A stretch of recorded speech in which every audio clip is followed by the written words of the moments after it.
사실은 저희 아이는 초등학교 3학년인데 자폐성 발달장애 진단을 받은 친구거든요. 그래서 7살 여름쯤부터 말을 했어요.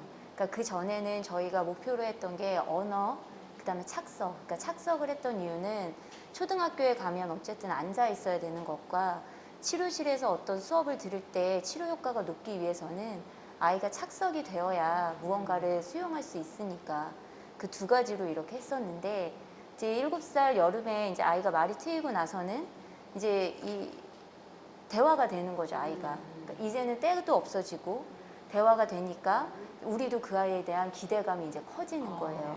그래서 처음에는 이 아이가 초등학교에만 가도 좋겠다라고 생각했는데 막상 학교에 가니까 애들하고도 1학년은 이제 교과 과정이 어렵지 않으니까요. 아이들하고도 되게 생각보다 잘 어울리고 어떤 분은 장애가 있다고 말하지 않았으면 그냥 늦은 아이인 줄 알았겠다라는, 그러니까 잘 보지 않으신 분들이 그렇게 얘기를 하시고, 그러다 보니까 부모도 이게가 자폐성 발달 장애가 있어도 해볼만 하구나 이런 생각이 드는 거죠. 그래서 이제 수업을 계속 했는데 그렇게 하다 보니까 부모가 욕심이 너무 많이 생겨서 말씀대로 책에 보니까 그러니까 지금 우리 아이는 그래서 경계선까지는 아니고 경계선 조금 밑이에요. 근데 골백 번 설명을 하고 이렇게 해도 이 책에서는 알겠다 하고 저 책으로 넘어가면 애가 모르는 거예요. 그러니까 그런 부분에 있어서 아이한테 좀 푸시를 많이 했었어요. 그래서 이 책 읽으면서 알고 있었음에도 현실에서 그것을 실현하지 못했었는데 이 책을 읽으면서 다시 한번 되짚으면서 아이를 바라보는 관점을 되돌아보게 됐는데요. 아까도 말씀드렸지만 이제 3학년이 되니까 본인이 다른 아이들보다 학습 능력이 떨어진다는 걸 알아요. 인지를 하는데, 그래서 우리 아이의 장점 중에, 저희 아이의 장점 중에 하나는 교사와 부모의 말을 굉장히 신뢰하고 그 착석도 잘 되고 이렇게 뭐든지 열심히 하려고 하는데 한계가 느껴지는 거예요, 자기도. 그래서 학교에서 무슨 수업을 할 때 자기가 못 알아들으면 집에 와서 얘기를 해요. 누구누구가 나를 무시했고 나는 그걸 할 수가 이해가 안 됐고 이렇게 하면서 되게 좌절을 해요. 그럴 때 부모 입장에서는 한편으로는 그래, 그럼 이 아이가 이 수준까지 올라올 수 있도록 내가 어떻게 학습적으로 도와주지? 이런 생각을 했다가도 또 그렇게 하다 보면 얘한테 너무나도 버거운 것들을 짧은 시간에 해야 하니까 또 그 부분은 또 이 아이를 너무 힘들게 하는 것이고, 그럼 이 아이가 느끼는 이런 좀 다른 친구들과의 이런 갭, 이런 것들을 어떻게 설명해 줘야 되고 나는 어떻게 이 아이를 도와줘야 될 것인가, 그게 지금 사실은 제일 걱정이긴 하거든요. 그래서 그런 부분은 어떻게 해야 될지. 네. 우선 말씀을 들어보니까 우리 아이를 너무나 잘 키워왔다라고 생각이 들어서 일단 감사한 마음이 드네요. 왜냐하면 모든 자폐성 성향을 가지고 있는 경계선 아이들이 그렇게 잘 크는 건 아니에요. 부모님이 일찍부터 발견해가지고 우리 아이를 잘 양육을 해왔기 때문에 이 시점에서 그런 고민을 할 수 있는 거지, 사실은 이제 아이를 양육하는 과정에서 이렇게 그렇게 민감하게 보지 못했다면 그런 단계의 고민까지는 못 갔을 거다. 그냥 오로지 학교에 갔으면 뭐 친구들 착성을 했으면 이런 고민을 했을 거라고 생각이 들어서 우선 그동안에 해오신 어머님의 노력에 대해서 굉장히 칭찬드리고 싶고요. 그리고 또 어머님이 해오신 그런 노하우나 이런 것들을 또 옆에 계신 어머님들에게 많이 나눠줬으면 좋겠다, 이런 생각이 듭니다. 저희보다 오히려 나은 부분이 있을 거라고 생각이 들어요. 이제 지금 단계는 새로운 국면으로 접어들었다고 봐야 돼요. 이제 3학년이 넘어가게 되면 고학년으로 접어들고, 그리고 많은 아이들이 정체성에 대한 것들을 고민하는 시점입니다. 그러니까 경계선 딛는뿐만 아니라 뭐 발달 장애도 그렇고, 심지어는 지적 장애를 가진 아이들도 내가 왜 장애냐, 혹은 나는 왜 공부를 못하냐, 이런 거에 대한 의문을 많이 이렇게 해주는데, 그런 질문을 받았을 때 꼭 답을 해야겠다라고 생각하지 마세요. 사실 우리도 모르는 거잖아요. 그죠? 그러니까 그러게 너 너무 힘들구나라고 하는 공감이 중요한 거지, 나는 왜 공부를 못하는 거야? 그랬을 적에 그거는 난 달리기를 못했어, 나는 달리기를 왜 못할까, 이거 같은 거거든요. 그렇기 때문에 아이들이 그렇게 물어본다고 해서 답변을 해야 한다기보다는 더 중요한 것은 대답이 아니고 공감입니다.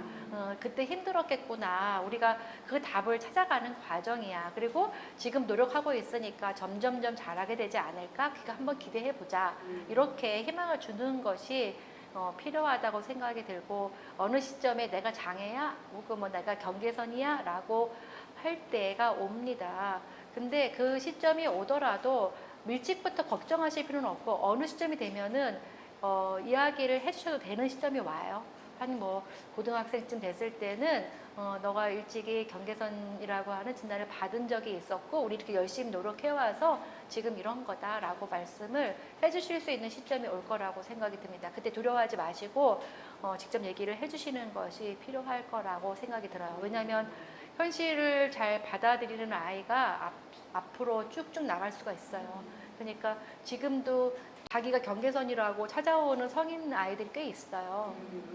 그러니까 그 친구들 되게 열심히 하거든요. 그러니까 그 걱정하실 필요 없고 숨기려고 하지 말고 이렇게 못하는 거를 이렇게 자꾸 이렇게 가리려고 하지 말고, 내가 못하는 거를 잘하게 하려고 하는 노력은 좋지만 내가 어떻게든 못한다는 소리는 안 들어야겠다. 그런 거에 너무 이렇게 매몰되게 되면은 힘드시니까 노력하고 있는 과정이 중요하다라고 말씀을 드리고 싶습니다.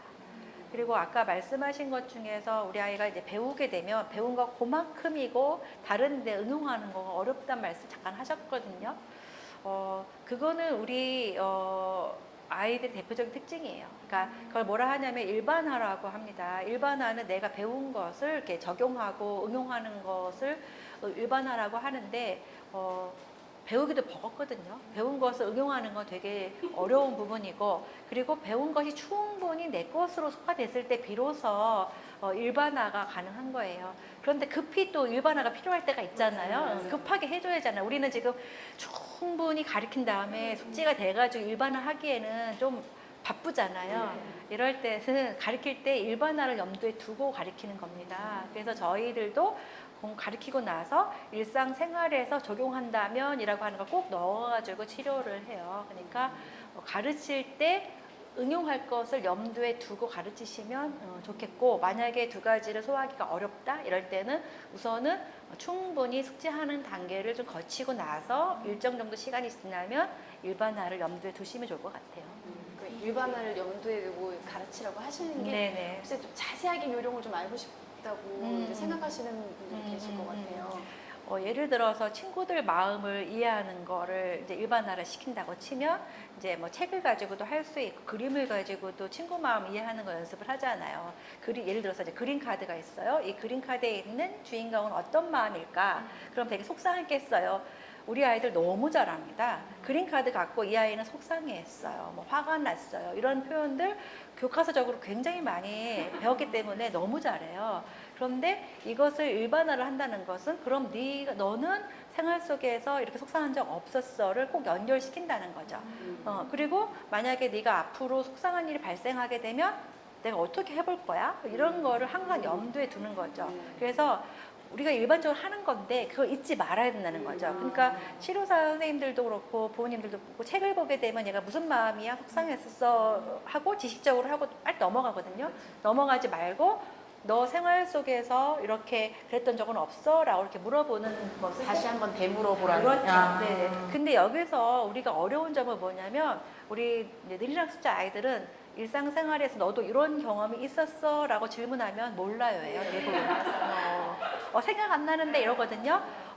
그럴 때는 그 생각이 날 수 있는 단서를 줘서 생각을 하게 해야 돼요. 왜냐하면 우리 아이들은 일단 생각을 해보자.